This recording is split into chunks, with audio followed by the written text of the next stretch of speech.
Hey guys, Marstinkin here, bringing you another Dragon Ball Z Dokkan battle video. And so next up in the series of no item runs, as I mentioned in the previous one, we have got them all done. I just need to actually get them all uploaded. So next up we have Hybrid Saiyans. So this one, just like the Resurrected Warriors one, I don't think I mentioned this in the Resurrected Warriors video, but this one I did actually end up doing twice. Because a bunch of these I recorded on my phone at work. Like obviously we talked about when the new stages came out, I did stream them in the evening. We did the first 5, and then the next evening we did the other 5. But the day at work after streaming the first 5, I did record some no item runs on my phone, and then obviously the next day after we'd done the other 5 on stream, I started doing some of the other ones. But the problem is, the screen recorder app that I have doesn't really record in like the best screen quality, and so I decided it would just be easier because the Hybrid Saiyans one, I feel like it is probably one of the easier ones, so I decided to just redo it just over again on the computer because it's much easier to record, and then it'll be in a much higher quality. So obviously I'm still using the same team. Hybrid Saiyans, their team you can run nowadays is incredibly good, very powerful. We do have the double tech Gohan leads, and then we have the Gotenks and Ghost, very good for stunning, healing with rainbow orbs, and of course they have very solid defense as well. And then we have units like the High School Gohan, who is one of the best super type support units in the game. The rotation of him and Tech Gohan together is really, really good. They don't have the best links, but they do share quite a few, and then obviously the fact that High School Gohan is such a good support unit, he's just buffing up Tech Gohan and making him even more powerful. So, as you can see here, Gohan taking a bit of a beating in slot 1, but he is able to dish out quite a lot of damage and, of course, guard all the attacks. We get the double super as well, so that's obviously very good. Very decent attack stat from this Gohan from those double supers.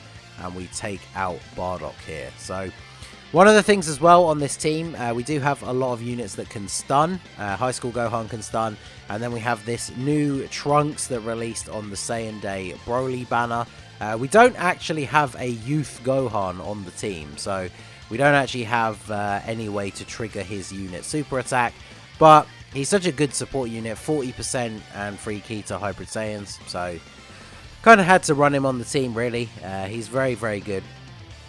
And all around solid unit. And then yeah, he did take a super attack, but fortunately it was from Shugesh, so we do have type advantage. And then of course we got the Int Dokkan Fest Gotenks. He is very, very good as well. Once you get to turn 3 and he transforms into Super Saiyan, he then has a 70% chance to stun, so that is obviously incredibly useful. Stunning is the most powerful mechanic in Super Battle Road, especially when you get down to fights where you've only got one enemy left, and then you can potentially keep that enemy stun locked, which is the strategy that we will try and go for when we get to Broly and Paragus at the end, because Broly has quite a lot of HP, and so that is one of the safest ways to take care of those fights. Same goes for like Fusion and Potara, where you have one enemy at the end who has a ton of HP. One of the easiest ways to get through that, even if you're not trying a no items run, but just one of the easiest ways to get through those kind of things is to just keep stunning those enemies. So Gotenks and Ghosts, obviously they can stun as well. We are on fairly low HP already, because whilst Gohan does guard, on that first turn before getting off any super attacks, he is still going to take a bit of damage from enemy supers, which is what we saw early on. And typically we just missed out. I brought the Gohan on Icarus for his free healing ability. He can give you a full heal once per fight when you drop below 30% HP. And of course, typical, we go into this next round here with the Icarus Gohan, and we were probably at about 31 or maybe 32 at the most percent HP. So just missed out on getting that free heal. But the team is strong enough to hold its own and recover very quickly, mainly thanks to how ridiculously good defensively the rotation of Tech Gohan and High School Gohan together is. So obviously very, very powerful. And then once we get to turn 5, we are able to transform Gohan into his ultimate form, and then of course he just becomes all around even better. He stops infinitely stacking, but obviously in these shorter form events like this, where, you know, Super Battle Road, you're not normally going to go longer than like 6 or 7 turns. So transforming him straight away is always a good idea, because he's going to get hit in this first slot, which of course activates his attack up, and as Ultimate Gohan you only need to be hit the once and then it's active for the rest of the event. But as you can see from the HP of all the remaining enemies, we don't exactly have a long drawn out fight ahead of us here. So go for the stun on Borgos just because he is the one with the most HP. And then I've kind of spread out the attacks a little bit. Actually, Ultimate Gohan can stun with his super as well once he has transformed. So technically everyone on this rotation can stun. But, I mean, Ultimate Gohan's just going to do so much damage that he's probably just going to, yeah, quite easily finish off Shugesh here. And then we get the additional super attack as well. 4.9 million on his attack stat.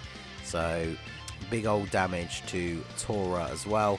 You get the crit, so don't even have to worry about type disadvantage or anything like that. And so only Borgos remains. Gotenks coming in with that 70% chance to stun, so nicely done. And then Trunks gets the double super and do a nice amount of damage to Borgos here. And of course he is fully stunned, so we just have the opportunity to finish off the turn here without having to worry too much. Do I transform Gohan? No, I didn't think so. Just like the Resurrected Warriors one and all the videos that are going to go up over the next couple of days, these commentaries are being recorded like a couple of days after having recorded the runs, because a lot of them I did record like right back when the stages first came out. So it's kind of interesting for me seeing these back. But yeah, with this guy being stunned and all the firepower on this rotation, there really was no point transforming Gohan. It's essentially just wasting time seeing the animation again by transforming him, because we didn't need to do it to finish him off. So usually I won't bother when it comes to that kind of situation, because, you know, just want to get it finished off and move on to the next one. So we got the Vegeta, Nappa and Raditz fight. Thanks to all the, you know, same type orbs, rainbow orbs of Gotenks and Ghost, all that kind of good stuff, we are back up to a very respectable amount of HP. And this is in fact the perfect starting turn setup in terms of enemy attacks, because Gohan is only being attacked by Vegeta, and then we get to proc our attack boost and then just start going off here. So I don't normally have a strategy for who I want to take out first in this particular fight. I do like to try and target where there's type advantage wherever possible. Obviously, pre-transforming to Super Saiyan, Gotenks doesn't stun on his super attack, so he's basically just all about dealing damage at this point. And then, yeah, Gohan is able to start us off pretty nicely here by getting a decent attack onto Vegeta. Pretty sure Vegeta is the one with the most HP out of everybody, but we got type advantage, so we might as well go for him. Same with the Gotenks versus Nappa. Pretty solid. And then, of course, we get the double super. So Gotenks does greatly raise his defense on super attack. So anytime he double supers, that's very, very good, because it means other than a super attack, we're just not going to take damage from the enemy. And whilst we do get super attacked here, obviously we were pretty lucky that it was with type advantage on our side, so we don't really take too much damage. And then the Icarus Gohan, he doesn't take the worst damage when we've got type advantage, but Icarus Gohan is kind of a risky unit to use because he can be really useful for getting that free heal, but you gotta be careful, because if he will take a beating if you put him in front of too many attacks. And he does have a built-in chance to dodge, which is higher depending on where you put him. Like, it's highest in slot 1 and it's reasonable in slot 2. The problem is, in slot 1 it doesn't activate until he attacks. So there's a lot of situations where it's just far too dangerous to put him in slot 1. But anyway, we're getting the Dokkan attack here with Tech Gohan. He got hit first to increase his attack, so that is the perfect scenario. We've got a very tanky, very support-heavy rotation here, so we're not likely to die. And of course, the Dokkan attack is then going to be able to give us a very nice heal moving into the next turn. So yeah, 3.7 million damage on the Dokkan attack from Gohan. So as you can see, everybody's health has been cut down quite significantly. Even the High School Gohan, though, 140k on a type disadvantage super. That's probably the hardest you will probably ever see High School Gohan get hit, because his defense is just so good, damage reduction, all that good stuff. And yeah, definitely not used to seeing him taking big damage, but I mean, Extreme Super Battle Road, type disadvantage super attack, that's kind of to be expected. But we get the massive heal off of the Dokkan attack, so basically back up to full HP. And we're getting very lucky with these rotations where we're very consistently getting attacked in the first slot. So Gohan is able to get that extra part of his passive to activate. And then, of course, give us the attack buff. So a couple of Rainbow Orbs for Gotenks and Ghost. And that puts us basically back to full HP. So we should be finishing off Vegeta fairly soon here. Because obviously Gohan is building up and building up. I think he survived with a tiny sliver of health here. But the Gotenks super attack, even though we do get the stun, I think he finished him off. Because this should go on to, yeah, it goes on to Nappa. So there's that 70% stun chance coming in again. Get the stun on him. And we did actually take him out as well. And then, look at that. 3 ghost attacks from Int Gotenks. All 3 of them technically were stuns, but all 3 of them took out each of the enemies. So Int Gotenks going off. And we are going into the last fight on full HP. So, as I say, the Hybrid Saiyans one, I mean, this team build is very, very solid. As you can see here, easily getting the job done. Moving into the last fight. So, the last fight is more of a sort of long haul kind of slog. Like, Broly has a lot of HP. Paragus, not as much. So, it's not as difficult to get rid of Paragus. And so, the goal here is going to be to try and stun lock Broly if we can. So we're going to focus most of our attacks on Paragus, but I have targeted Broly with High School Gohan, obviously hoping to get the stun. And then, yeah, basically we have a lot of units that can stun on the team. We will try and keep them focused on Broly if we can. And yeah, Gohan is obviously just going to tank everything in slot 1. Continue building up, and look at that, High School Gohan getting the stun on Broly. We do get the additional attack as well. Not the craziest damage, but I mean, with everything else that High School Gohan does, I can kind of forgive him not hitting the highest attack stats in the world, because yeah, he is just an absolute beast and such a good unit on this team. Linked up with the Gohan as well is perfect, because obviously everyone's chief complaint about Tech Gohan, as great as he is that his links are not necessarily the best. And he does build up ki over time, but like turn 1, for example, can be a little bit of a liability. So having a support unit on rotation with him at all times is obviously very good. And now we're moving into that meta where so many of these support unit cards are really, really strong and can hold their own. Because like back in the day, even like a year or so ago, like running a support unit on main rotation, you definitely run the risk of them taking too many hits and getting you killed. But High School Gohan can just soak up damage, he can stun, and then obviously he gives all that great support to the rest of the rotation. So the rotation of him and Tech Gohan together is really good. STR Trunks here, really impressed with him. He is only 55% for me, so he is definitely a unit that I would love to get more copies of. I think honestly he is like a must run on a Hybrid Saiyans team if you have him, even if you're not using a Youth Gohan to get his partner super. As we've seen in this run, like he's able to tank really, really well, and does decent damage, gives that massive amount of support, and then obviously can stun as well. So Broly is still stunned. We're working on Paragus here, doing as much damage as we can. I even attacked him with High School Gohan for that little bit of extra damage, and had Gotenks and Ghost go for Broly, because their stun chance is higher. I believe Gotenks and Ghost is 50%, and the High School Gohan is only 30%. And then, of course, when the Int Dokkan Fest Gotenks transforms up to Super Saiyan, his is 70%. So, High School Gohan coming in clutch with the stun yet again. So Paragus is now stunned, which means we can easily finish him off next turn. And then we actually don't get the stun with Gotenks and Ghost. So I believe that means that Broly is going to be unstunned going into this turn. But Paragus is stunned still. And of course, unfortunately for Broly, he is making the mistake of attacking in slot 1. So he's going to be proccing Gohan's passive here. Unfortunately, looking at the key here, we can't get a super attack with Gohan if we put him in slot 1. So I decided to keep him in slot 1 because he's definitely our better defensive option, especially because Gotenks has type disadvantage, so we definitely don't want to be putting him in harm's way.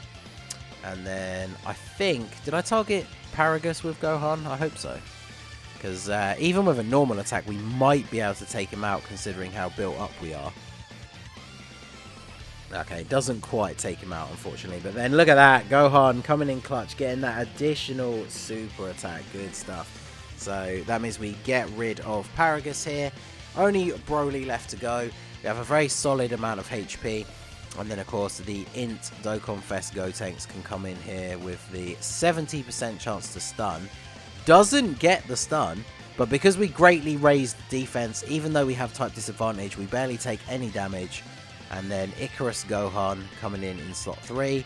He doesn't get the stun either. And there you see what I was talking about with him being a bit of a liability. Almost 90k damage he took on both hits. And as you see, that drops our HP down considerably lower than it was the previous turn. But, of course, now it's time to transform Tech Gohan once again. So this is where we're going to start wearing down the last parts of Broly's health, because Ultimate Gohan gonna start going off here. And then, of course, remember, he too can stun now that he's transformed. So again, we have this rotation currently where all 3 units can potentially stun, and all 3 of these units will tank attacks from Broly incredibly well. So we're gonna see here Ultimate Gohan super attack from Broly, 17k. That's all it does. And then 4.5 million attack stat. Broly does have a ton of HP, but, you know, get a crit, that's always a good start. And, you know, normal attacks are not doing any damage to us whatsoever. So this last part is basically just finishing off Broly slowly but surely. We're not getting the stuns here. Additional super attack from High School Gohan. Unfortunately, still no stun, but he tanks everything for double digits as well. And then STR Trunks. Can we get the stun here? We do get the stun here with him. Okay, perfect. Now, the only downside to this, which I found, this actually, funnily enough, happened the first time I completed this run as well, when I did the recording on my phone, is when you get down to just having Broly left and you do get him caught in this, like, stun lock, the only thing that's a little bit annoying about it is it means, you know, we're transforming Ultimate Gohan here, but there's no way for him to get hit so that he can activate his passive to have that permanent attack buff. So that's the only downside to keeping the final enemy locked in like a stun train, because if, you know, we would kind of like Gohan to get hit at least once so we can get that part of his passive to be activated. But if I remember rightly, I think we probably finished the rest of this event without Broly ever becoming unstunned, because like every single unit on this team, now that I think about it, I was talking about the rotations with all the units that can stun, but every single unit on this team can stun technically, because Gohan and the Dokkan Fest Gotenks can only start to stun once they transform, but everybody else on the team can stun. So this Hybrid Saiyans team, super effective, because like back in the day, I remember Extreme Int, you could make a full Extreme Int stun team, but you didn't really do a lot of damage and the units were quite fragile. And you think about this team build for Hybrid Saiyans, that technically every single unit on this team can stun, but units like the Tech Gohan, the Int Gotenks, like even that STR support Trunks, they're all really good, really solid units. They just also happen to be able to stun as well. So there is a huge amount of utility on this team. And of course, Tech Gohan is always kind of going to be the main attraction here. Little bit of a shame not having his passive, because it means we are dealing reduced damage over these current turns. And I believe do we get another stun here? I feel like we do keep Broly stun locked, but I can't remember how this run played out. I think we did not get a stun that last turn. So there you go, at least this Gohan, which is, I believe, my one. So my Gohan is 90%, my Int Gotenks is 79%, and then the Trunks, like I said, is only 55%. But we finally get a hit, which means Ultimate Gohan's passive is now procced. 4.9 million attack stat. Is that going to be enough to be the finishing blow to Broly? Yes, it is. Crit for 2.8 million damage. So there you go. That is Hybrid Saiyans Extreme Super Battle Road beaten with no items. The next one up in the list. I don't know what the next stage one I'll put up is. I've got them all recorded. I just need to actually record the commentary tracks. And hey, look at that. I even set a new best time. So there you go. So let me know what team you guys used for Hybrid Saiyans. Let me know which stages you want to see next. I've got to put them all up anyway, but I haven't exactly decided what order. But let me know which one you guys want to see next. So that is going to be it for the video, guys. This has been the Masked Ningen. Smash that like button, subscribe to the channel if you are new. Check out the links down below for the Discord and the merch store. And I will see you all again soon. Have a good one.